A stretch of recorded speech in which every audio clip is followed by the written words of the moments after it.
Donc, comme on a pu le voir, là, encore une fois, la question de l'accès à l'information et de la fiabilité des informations est tout à fait fondamentale. La DGCCRF, comme on a pu le voir, s'organise pour vérifier les informations, les avis, les publicités qui sont mises en ligne. Et parallèlement, évidemment, les professionnels doivent aussi s'organiser pour assurer la fiabilité de ces informations. Donc ce matin, nous allons pouvoir entrevoir quatre témoignages autour de ce positionnement, de la manière dont les professionnels s'organisent.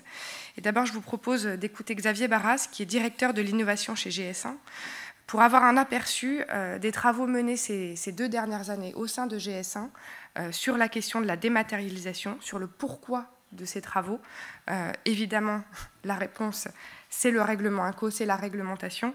Et nous allons voir donc comment GS1 a pu accompagner les professionnels sur cette problématique de fiabilisation et de transmission des informations. Bien, bonjour à tous. Merci Camille. Merci à toute l'équipe pour l'organisation de ce colloque. Je suis juste un tout petit peu embêté parce que Pierre Combris a précisément tout expliqué en termes de standards, donc je ne vais plus avoir grand-chose à dire. Mais je vais essayer quand même d'apporter, ma pierre aux réflexions de la journée.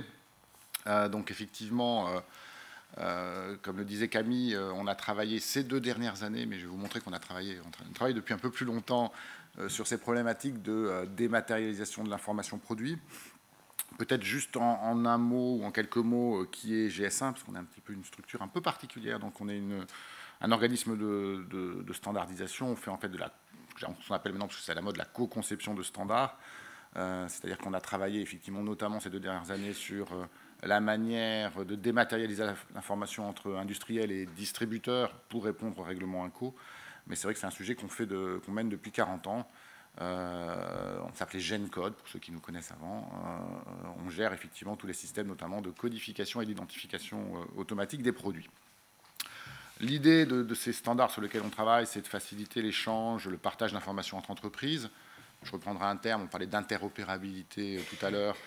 Comment finalement on rend interopérables les systèmes informatiques et on permet aux entreprises de travailler ensemble. C'est une structure donc, qui a 40 ans, je vous le citais. On est sans but lucratif, c'est-à-dire qu'on a été créé par les professionnels pour justement travailler sur ces aspects de partage d'informations. Et structure internationale aujourd'hui et 1,4 million d'entreprises dans le monde. On va parler de gros chiffres, effectivement, qui aujourd'hui sont adhérentes au système GS1 et qui utilisent tout ou partie de nos standards.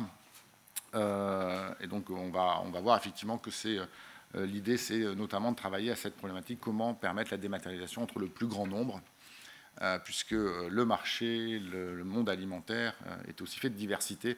Et donc, l'enjeu, c'est de savoir comment on peut préserver ou soutenir cette diversité. Alors, je vais essayer d'introduire un concept, parce que je pense qu'il y a aussi une réflexion un peu de conceptualisation et de réflexion dans cette journée. Nous, on travaille sur ce qu'on appelle, d'une certaine manière, sur ce qu'on appelle le packaging digital du produit. C'était évoqué tout à l'heure aussi. On travaille sur donc, le développement du e-commerce, des drives, finalement fait que le packaging n'est plus, c'est le développement d'Internet, la seule source d'information, le packaging physique du produit.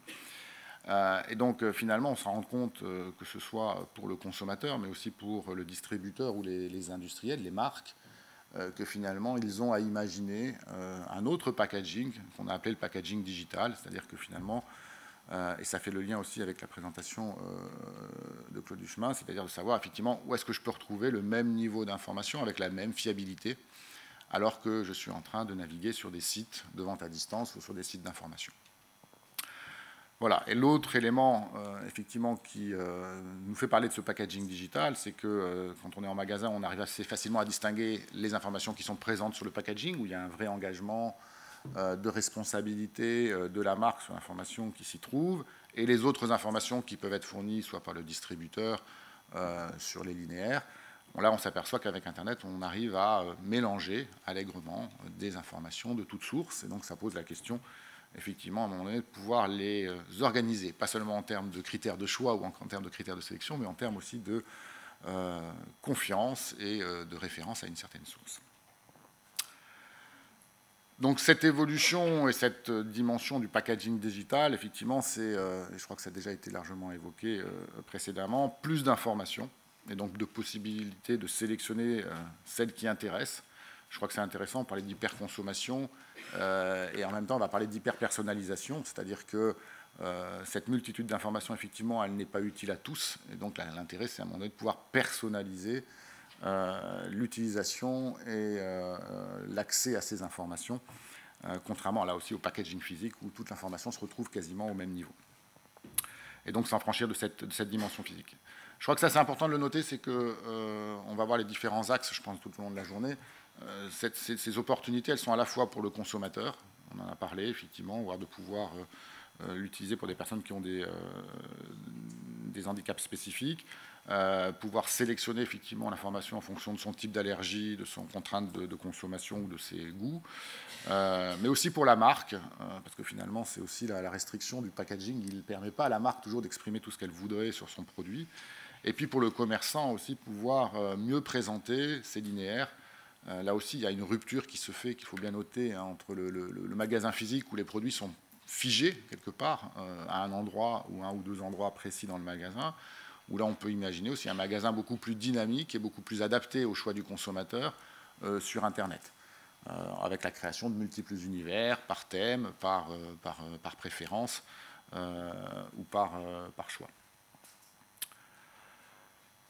Et donc, on va un peu travailler, et je vais arriver effectivement à tous les travaux, hein, je vous rassure, aussi sur Inco, mais on a aussi quand même identifié avec les professionnels un certain nombre de défis.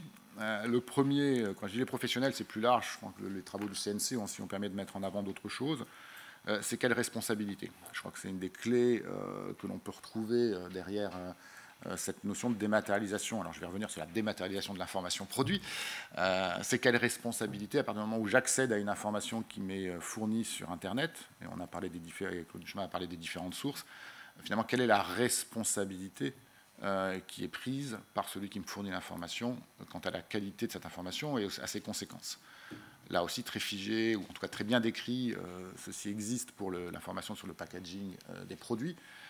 C'est une question qu'il faut traiter et soulever au niveau de la dématérialisation de l'information produit. Quelle lisibilité? Ça, c'était aussi, vous allez voir pourquoi on a travaillé sur des standards, c'est que quand on parle d'un tableau nutritionnel ou quand on parle d'une liste des ingrédients, il y a 36 000 manières de présenter la chose et comment à un moment donné arriver. On parlait de comparaison, on parlait de comparaison des prix, mais on peut parler aussi de comparaison des produits. Encore faut-il que les informations soient présentées un peu de la même manière, parce que si je ne suis incapable de comparer voilà, la liste des ingrédients ou je ne sais quoi d'autre, ça pose la question. Élément clé de nos travaux, notamment interprofessionnels, c'est la qualité. C'est un vrai défi pour l'ensemble de la profession, c'est la qualité de l'information. Comment je m'assure que l'information qui est disponible, parce qu'elle va rester présente sur le net, elle est bien de qualité, elle est bien à jour au regard effectivement de l'évolution du produit, de l'évolution des recettes par exemple.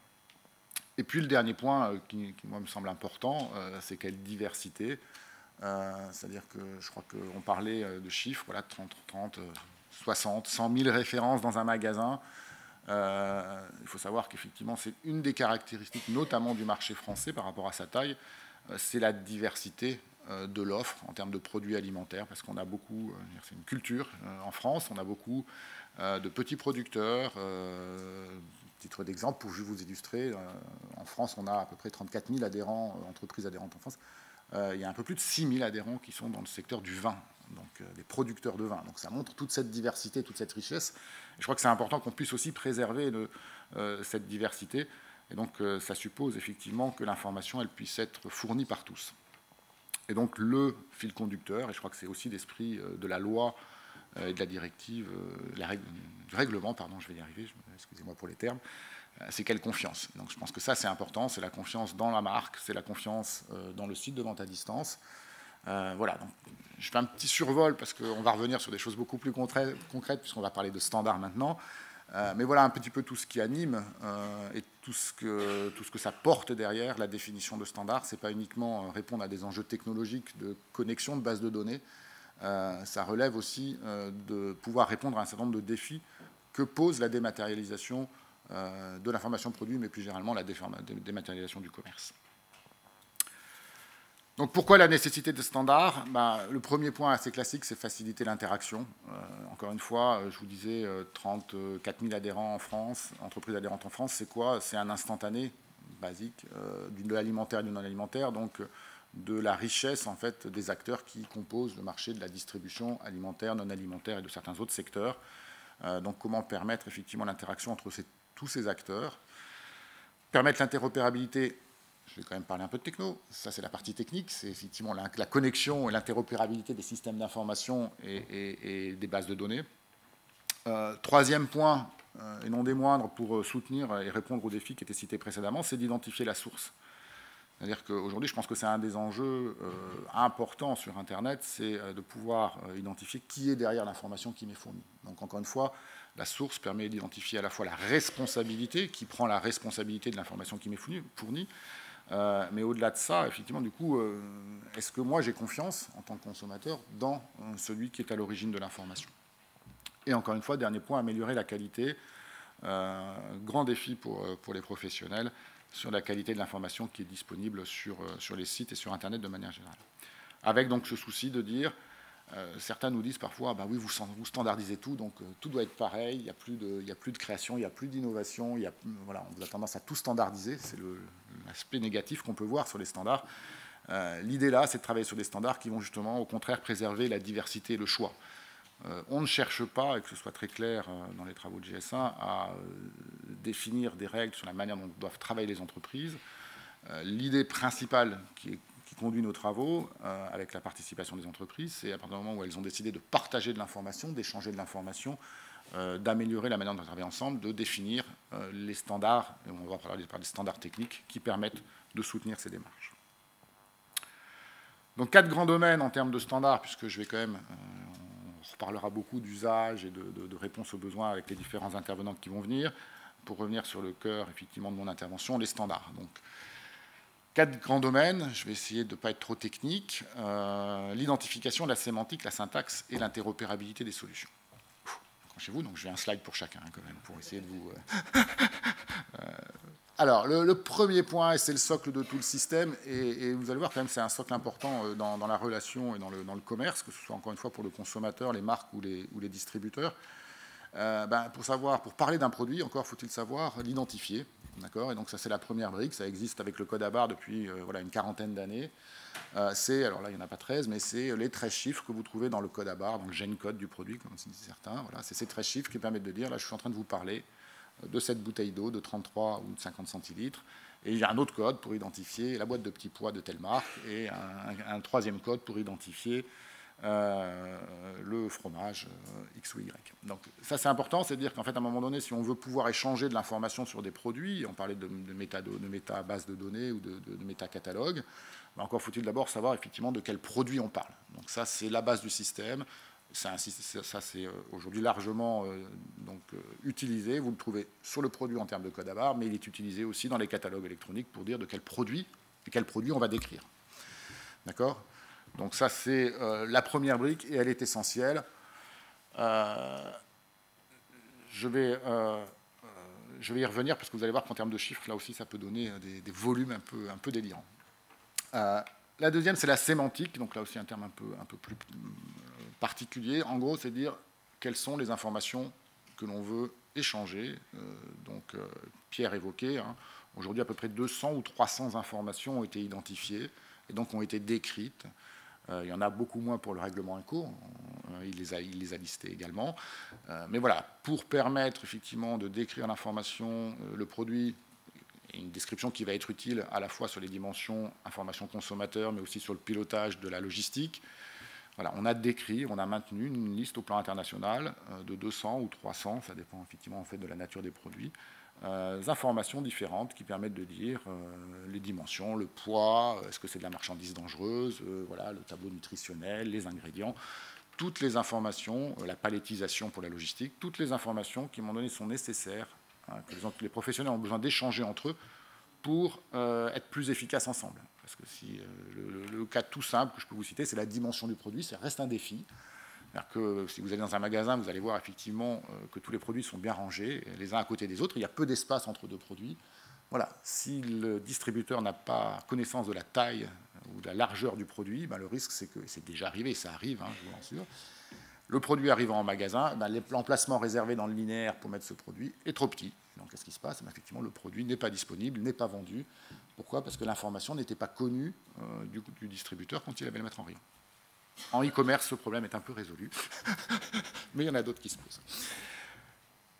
Deuxième point que je voulais juste citer là-dessus, ça c'est important, c'est qu'encore une fois, heureusement, on est sur des produits qui vivent. On parlait de 25% de produits qui évoluent. Voilà, donc, dans la sémantique, c'est aussi tout ce qui est la gestion de l'évolution des produits, notamment lié au code des produits. Quand est-ce qu'un produit évolue? Est-ce qu'on parle d'un nouveau produit ou est-ce que c'est une évolution de produit? Il y a aussi tous ces travaux qui ont été menés là, pendant les professionnels, et notamment sur le règlement INCO, pour dire, mais attention, il faut qu'on ait une information précise et à jour, parce que le produit, ce n'est pas quelque chose de figé, c'est un produit, il vit, il bouge, il évolue. Et donc, comment, à un moment donné, l'information est toujours exacte pour le consommateur. Techno, une syntaxe, alors, ou des syntaxes, mais on utilise un langage qui s'appelle le langage XML, voilà, qui est un aspect technique, mais qui est un langage utilisé notamment dans le monde Internet, qui permet justement, une fois qu'on s'est accordé sur les informations à partager, ben, comment on les met dans un fichier et comment ce fichier s'organise pour y mettre toutes ces informations. Également, on a travaillé, mais ça c'est la petite histoire, on en a moins parlé, la dimension de la photo, de l'illustration du produit sont aussi des éléments sur lesquels on a travaillé parce que, encore une fois, la seule information descriptive ne sont pas les seuls éléments qui sont utiles à la fois pour le consommateur mais aussi pour les professionnels. Et dernier point, parce qu'il faut juste que je sois dans le timing, je n'ai pas de vision, mais c'est ce fameux métacatalogue. Donc c'est vrai que l'approche, encore une fois, que ce soit clair, parce que c'est l'open data, on parlait d'open data, ça donne un peu ça, on parle, tout le monde nous demande, mais est-ce qu'il n'y a pas un catalogue mondial de tous les produits, et effectivement, où on retrouverait tout. Donc on n'est pas dans cette logique-là. Là aussi, on croit dans notre approche à la diversité et à la nécessité aussi de faire jouer la concurrence, on peut le voir dans les deux cas. Et donc l'idée, ça a été plutôt de travailler sur un réseau de catalogues électroniques où chaque entreprise et chaque acteur peut choisir le catalogue qu'il préfère en termes de services, de fonctionnalités, de prix. Et donc on a mis en place ce qu'on appelle le GDSN, donc Global Data Synchronization Network, donc un réseau mondial de catalogues interconnectés. Aujourd'hui, il y a à peu près 15 millions de références qui circulent sur ce réseau-là. Alors, ça peut paraître beaucoup, mais au niveau mondial, c'est relativement peu encore. Hein. Il y en a beaucoup, beaucoup plus qui pourraient circuler.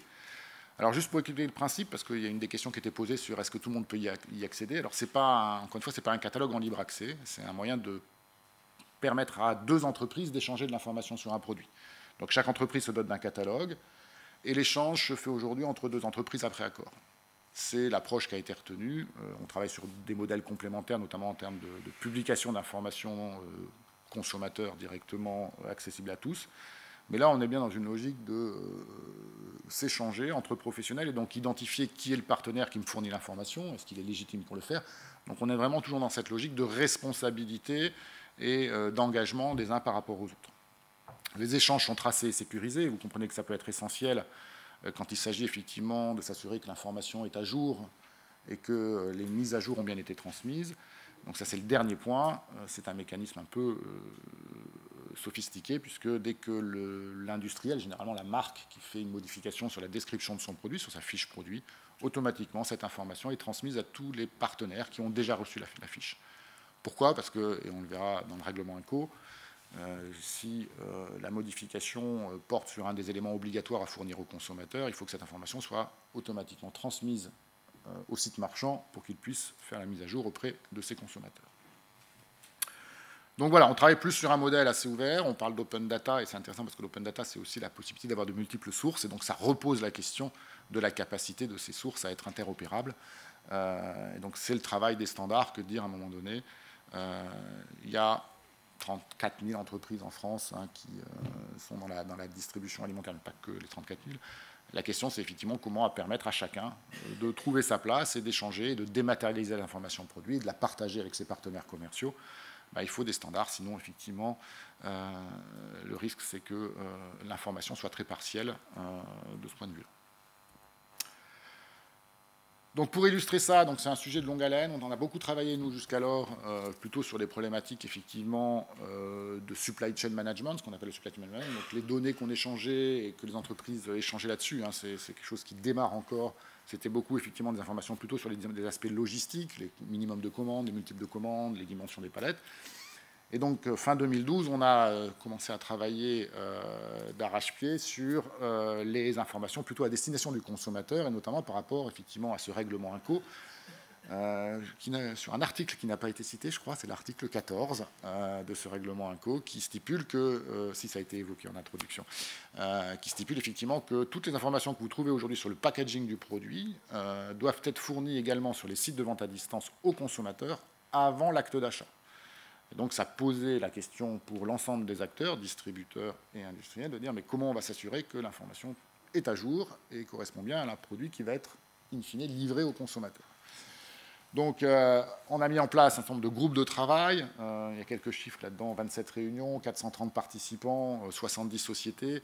Voilà, donc vraiment d'essayer de regrouper les différents acteurs volontaires et pertinents pour travailler sur ce sujet au niveau français, au niveau européen, pour comprendre déjà la réglementation, pour comprendre son implication et ses impacts dans le fonctionnement de la chaîne actuelle, et travailler justement in fine sur des recommandations techniques qui permettraient effectivement de garantir que l'information fournie aux consommateurs serait à jour sur les sites de vente à distance.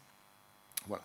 Donc, vraie dynamique collective avec, je ne vais pas tous les citer, j'en ai oublié, mais notamment en collaboration avec l'ANIA, l'ILEC, la FCD, voilà, qui nous ont accompagnés là-dessus. On a publié un guide, toute première version était en janvier de cette année, vous voyez, donc ça a été quand même un long travail. On a fait quelques ajustements, on continue à en faire parce que le sujet est complexe dès qu'on retombe dans le détail, c'est-à-dire qu'on peut voir la généralité, on a des cas particuliers puisque la réglementation aussi impose un certain nombre d'informations spécifiques en fonction de si c'est des produits laitiers, des produits, des vins, des alcools, des spiritueux, etc. Voilà, et donc on a publié un guide au niveau européen qu'on a repris en France et qui permet effectivement de décrire quelles sont les informations qui doivent être échangées, sous quel format. Et maintenant, le travail porte depuis, on va dire, on a commencé en avril, mais réellement en juin, sur l'accompagnement et sur la manière de faire en sorte que l'ensemble des entreprises concernées, donc marques et distributeurs, et l'information à jour dans leur système pour informer correctement le consommateur. Travail de longue haleine, travail complexe. Encore une fois, voilà, on était sur des grands chiffres, 15 millions, 2700, tout ce que vous voulez. Voilà, in fine, après, le problème, il est ramené à l'organisation et aux contraintes de chacune de ces entreprises. Je pense qu'il y aura quelques exemples qui suivront, d'industriels et de distributeurs qui ont travaillé et qui ont notamment participé activement à ces travaux. C'est un vrai défi, il faut le comprendre, pour les entreprises, parce que cette information, elle est disponible, mais il faut la maintenir et encore une fois, toujours garantir une certaine qualité. Donc on a mis en place, à la demande de ces entreprises adhérentes, un certain nombre de services. On a une newsletter, on a des formations, on a surtout une hotline qui ne chôme pas pour répondre à toutes ces questions et comprendre tous les cas particuliers que pose la question de la dématérialisation. Donc pour répondre peut-être à certaines des questions et en conclusion, le chemin est suivi par effectivement les acteurs de l'alimentaire pour aller vers cette dématérialisation, mais encore une fois avec un souci très précis, qui est un souci de qualité et d'engagement, parce que la compréhension de tous, et je crois que ça sera encore une fois clairement redit dans le courant de la journée, c'est que la dématérialisation de la relation consommateur, la dématérialisation du commerce, la dématérialisation de l'information produit sont des tendances lourdes. C'était évoqué par Camille en introduction. Et donc la question, c'est effectivement comment on le fait de manière professionnelle et responsable. Voilà, c'est les travaux et GS1, au travers de ses activités de standardisation, voilà, essaye de soutenir et de permettre à l'ensemble de ces entreprises, plusieurs milliers, d'aller dans cette direction. Je crois que c'était le dernier slide. Voilà.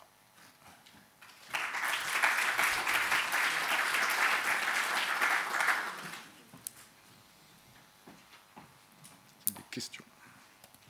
J'ai une question sur les mises à jour, en fait, qui est un problème qui est souvent évoqué, qui est un peu compliqué, et qui est en fait une question très intéressée, c'est que nous, on suit l'évolution de la vie des produits, de leur qualité, etc. Et est-ce que dans tout ce système, il y a un moyen, voire un standard, pour conserver l'historique des mises à jour des produits, en gros, pouvoir reconstituer l'histoire de ce qui se passe sur un marché particulier? Alors, pas dans le standard, si je réponds un tout petit peu de manière technique, c'est que l'idée, c'est que les informations, en tout cas, puissent vous être transmises par les marques. Charge à vous, après, d'archiver cette histoire si vous voulez en faire quelque chose. Quand on a travaillé notamment sur ces aspects de mise à jour, c'est généralement quelque chose qui n'est pas, entre guillemets, tracé, pas au sens où il n'y a pas de traçabilité des produits, il n'y a pas de mécompréhension, mais ce n'est pas une donnée voilà, qui est historisée, généralement. Un produit, sa vie, les recettes évoluent, les modes de fabrication. Donc il y a aussi voilà, des engagements, de la volonté de réduire voilà, les taux de sel ou des choses comme ça. On voit qu'il y a un certain nombre de travaux qui sont menés notamment par l'industrie agroalimentaire. Il n'y a pas, en tout cas pour ceux qu'on avait sollicités, parce que c'était une des premières questions qu'on s'était posées, mais c'est combien y a-t-il d'évolution de produits et comment les tracer. Ce n'est pas forcément des données qui sont historisées de cette manière-là. Donc à partir du moment où vous les recevez, charge à vous, si ça vous intéresse, d'en garder les différentes versions.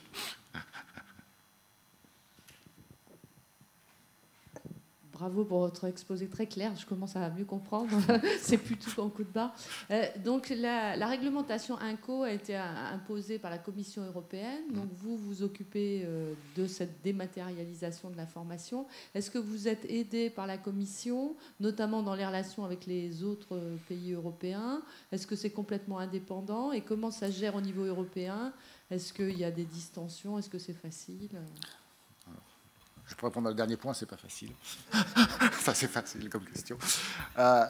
Juste pour bien comprendre, c'est vrai que je n'ai peut-être pas précisé suffisamment clairement, mais c'est vrai que nous, quand on ne travaille pas directement sur la réglementation, finalement, un des constats qui a été fait, c'est de dire, pour permettre de la mise en conformité de la réglementation, il y a des informations qui doivent être échangées entre les marques qui maîtrisent cette information-là et les enseignes, qui, in fine, sont responsables de fournir cette information aux consommateurs. Donc, on a vraiment travaillé sur cette partie d'échange entre marques et enseignes.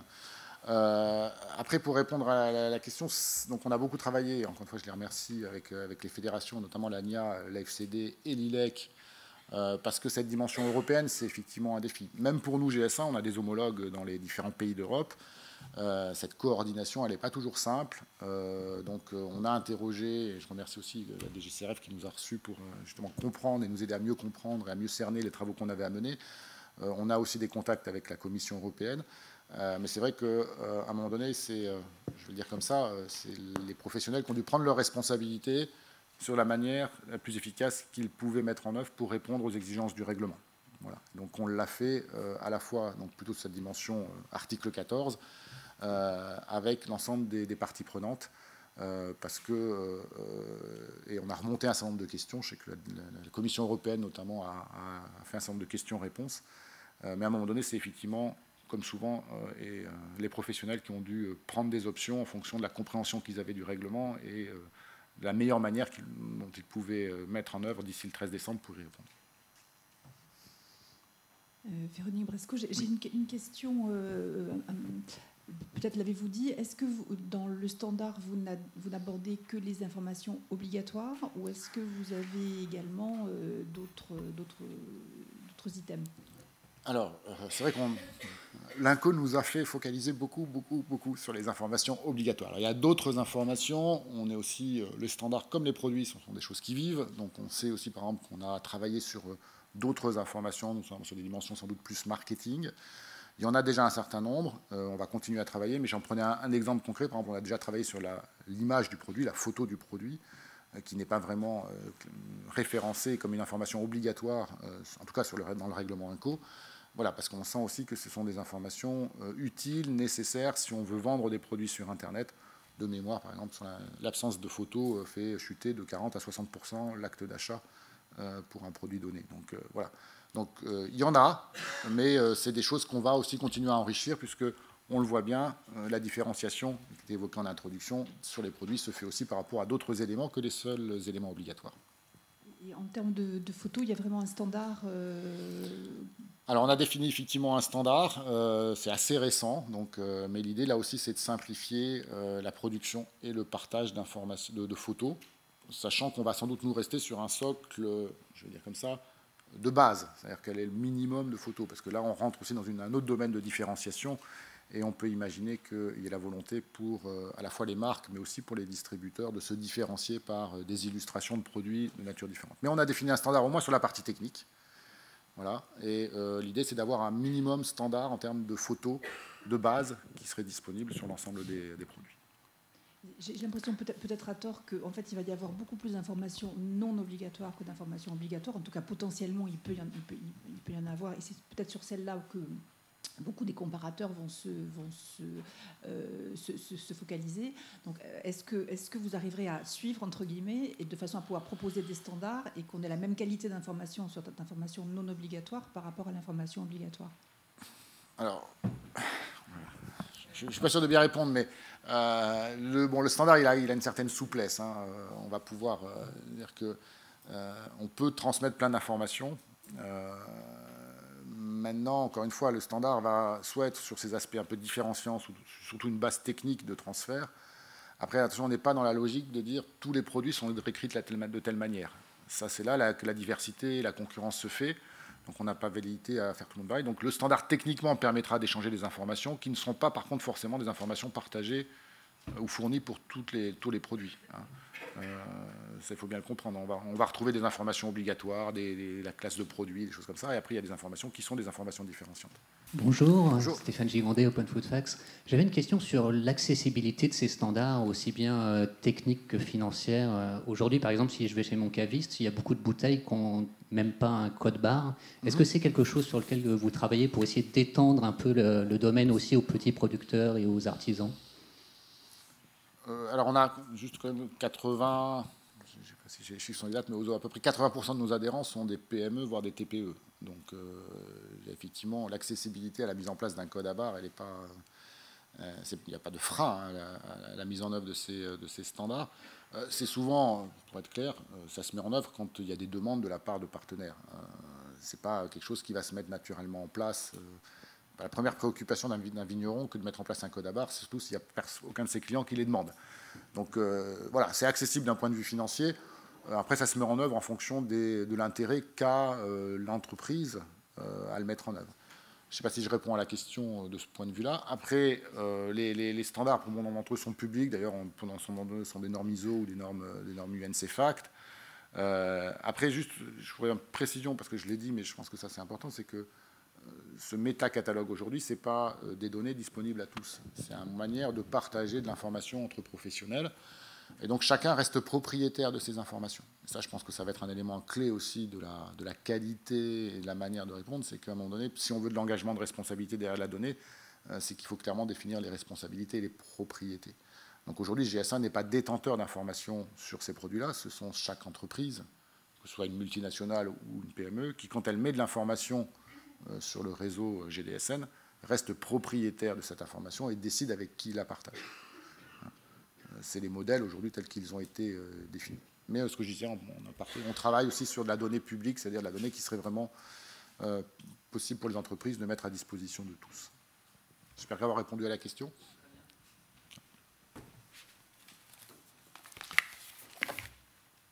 Merci.